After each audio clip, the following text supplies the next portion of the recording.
शहपुरा तहसील में पदस्थ एक पटवारी हैं राजेंद्र कुंजे जी। कोई शिकायतकर्ता थाने चरगवां में गया और शिकायत करता है तो वहाँ पे पदस्थ थाना प्रभारी द्वारा तत्काल उनको बुलाकर बिना एफआईआर करे पहले बुला लिया जाता है और फिर एफआईआर करके उनकी गिरफ्तारी कर ली जाती है। जबकि ये मामला एक लोक सेवक के पदीय कर्तव्य का था। वो यदि कोई त्रुटि होती भी है तो हमारे राजस्व न्यायालय में अपील का प्रावधान है, बाकी सब चीज़ों का प्रावधान है। ना किसी प्रकार की विभागीय जांच कराई गई, ना टीआई साहब द्वारा हमारे जो नियुक्त अधिकारी हैं उनसे कोई अनुमति ली गई, ना सूचना दी गई और डायरेक्ट गिरफ्तारी कर ली गई, जो नियम विरुद्ध है। हम उसके लिए आज एसपी ऑफिस आए हैं और हम अपनी मांग करते हैं कि ये जो त्रुटिपूर्ण एफआईआर की गई है इसको तत्काल निरस्त किया जाए और यदि ये निरस्त नहीं होती है तो हम अभी 3 दिन के सामूहिक अवकाश में हैं और सोमवार से हम पूरे समस्त 22,000 पटवारी हड़ताल पे जाएंगे। सर ने क्या आश्वासन दिया? सर का आश्वासन ये है कि हम इस मामले को दिखवाएंगे और जो भी नियमानुसार होता है, यदि एफआईआर निरस्त करने का प्रावधान है तो वो भी करेंगे और जो भी उसमें त्रुटिपूर्ण कार्यवाही हुई होगी हम उसको संज्ञान में लेकर आगे की कार्यवाही करेंगे। कहाँ का है? मामला हमारे शहपुरा तहसील के चरगवां सर्किल का है। संघ के अध्यक्ष और उनके साथ में उनका पूरा ग्रुप एक कंप्लेंट लेकर के आए हुए हैं। इनका कहना यह है कि थाना चरगवा में पटवारी है राजेंद्र कुंजे, इनके विरुद्ध में एक मामला पंजीबद्ध हुआ है। तो जो ग्रुप आया हुआ है उनका कहना ये है कि भाई ये यानी सही नहीं है, इसमें सही जांच की जाए। हम इनको आश्वासन देते हैं कि भाई जो भी इन्वेस्टिगेशन में सही जानकारी आएगी उसके आगे ही हम आगे कार्रवाई करेंगे। सर उनका कहना है कि जांच नहीं की गई और इनको मतलब देखिए, इन्वेस्टिगेशन इसका जारी है और एफआईआर तो किसी भी संज्ञेय मामले की जा सकती है। वो तहसील शाहपुरा के पटवारी आए थे। वो एक पटवारी के खिलाफ जो है पुलिस ने एफआईआर की है। उस संदर्भ में पटवारी संघ के जो लोग हैं उनमें थोड़ा सा रोष है। उनको लगता है कि पटवारी के अगेंस्ट में पुलिस द्वारा जो कार्रवाई की गई है, एफआईआर की गई है और जो उसकी गिरफ्तारी की गई है वो गलत की गई है। इस कारण उन्होंने अपना रोष प्रकट किया है और आज एक ज्ञापन मुझे दिया है। क्या था पूरा मामला जो कार्रवाई? अब देखिए, पूरा मामला क्या है ये तो अभी पुलिस से मुझे जानकारी पूरी मिली नहीं है।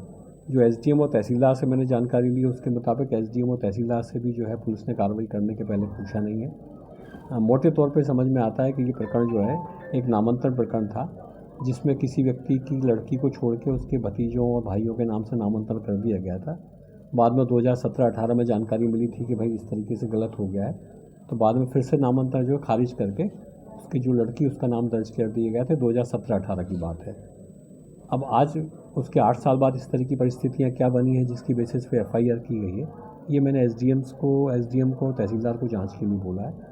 उनकी तरफ से जो प्रतिवेदन आएगा उसके बाद ही मैं इस पर कुछ कह पाऊँगा। सर क्या लगता है पटवारी काम बंद हड़ताल भी कर रहे हैं? पटवारी लोगों ने कहा है कि हम 3 दिन के लिए इसमें हड़ताल कर रहे हैं। 3 दिन? मैंने उनको बताया है कि भाई हम इसमें कार्रवाई कर रहे हैं, जो सही है वो कार्रवाई करेंगे। यदि पटवारी की गलती नहीं है हम बाकायदा पूरे सील ठप्पा लगा के देंगे पुलिस को कि इसमें पटवारी की कोई गलती नहीं है, जैसा कि पटवारी लोग बता रहे हैं, और इसको जांच करने के बाद ही कह पाएंगे। अभी प्राथमिक तौर पर कहना मुश्किल है। एक बात ज़रूर मैं कह सकता हूँ कि पुलिस को यदि किसी सरकारी अधिकारी कर्मचारी के खिलाफ एफआईआर करना हो और ख़ास तौर से सरकारी कर्तव्यों के निर्वहन के दौरान यदि कोई गलती हुई हो, उसके बारे में यदि कोई कार्रवाई करना हो, तो जो भी कंसर्निंग उस डिपार्टमेंट के वरिष्ठ अधिकारी हैं उनके संज्ञान में लाना चाहिए। इस प्रकरण में एसडीएम और तहसीलदार को विश्वास में नहीं लिया गया है। मुझे लगता है कि उनको विश्वास में लेना ज़रूरी था, उनको फैक्ट जानना ज़रूरी था, क्योंकि खसरा विलेख में कोई भी परिवर्तन होता है तो वो राजस्व न्यायालय की अनुमति से होता है।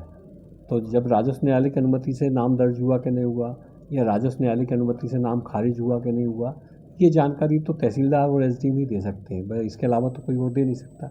यदि दे सकता है तो उनको किस आधार पर लगी है पुलिस को इसकी जानकारी, वो उनके कागजात देखने के बाद ही हो पाएगा।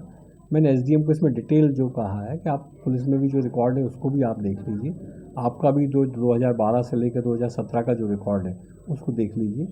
यदि पटवारी की गलती नहीं है तो फिर उसमें हम पूरी मदद उसकी करेंगे। इसमें जांच के लिए मैंने बोला एसडीएम शाहपुरा जो हैं वो इसमें जांच कर रहे हैं। मूल रूप से उनका जो पॉइंट है पटवारियों साहब लोगों का वो यही है कि इसमें तहसीलदार और एसडीएम से कोई रिपोर्ट नहीं ली गई, उनको संज्ञान में इसको नहीं लाया गया। तो मैंने उनको कहा है कि भाई इसको पूरा जांच एक दफ़े कर लें, किन आधार पर पुलिस ने एफआईआर की है। यदि पटवारी की गलती है तो उसमें मेरे को कुछ नहीं कहना है। और मान लो कोई ऐसे फैक्ट हैं जो कि पुलिस के सामने नहीं आ पाए हैं, जो राजस्व न्यायालय से संबंधित फैक्ट थे, यदि ऐसे कोई फैक्ट हैं तो वो फैक्ट पे पुलिस के संज्ञान में हम ले आएंगे। इस संदर्भ में मेरी एसपी साहब से भी डिस्कशन हुआ है, उन्होंने भी मुझे कहा है कि आप एक जांच करा लीजिए एसडीएम से और तहसीलदार से, और जो भी जांच रिपोर्ट आएगी उसके आधार पर पुलिस जो है फर्दर कार्रवाई करेगी। ये जो बदले की भावना से कार्रवाई तो नहीं की किसके बदले की? उसमें किससे बदले की भावना? बदले का कुछ नहीं है। एक शिकायत आई, उस शिकायत के आधार पर पुलिस ने अपने हिसाब से कार्रवाई की है। मैं आपको फिर कह रहा हूँ कि इसमें एसडीएम तहसीलदार से एक दफ़े बात कर लेते तो शायद ज़्यादा बेहतर होता है।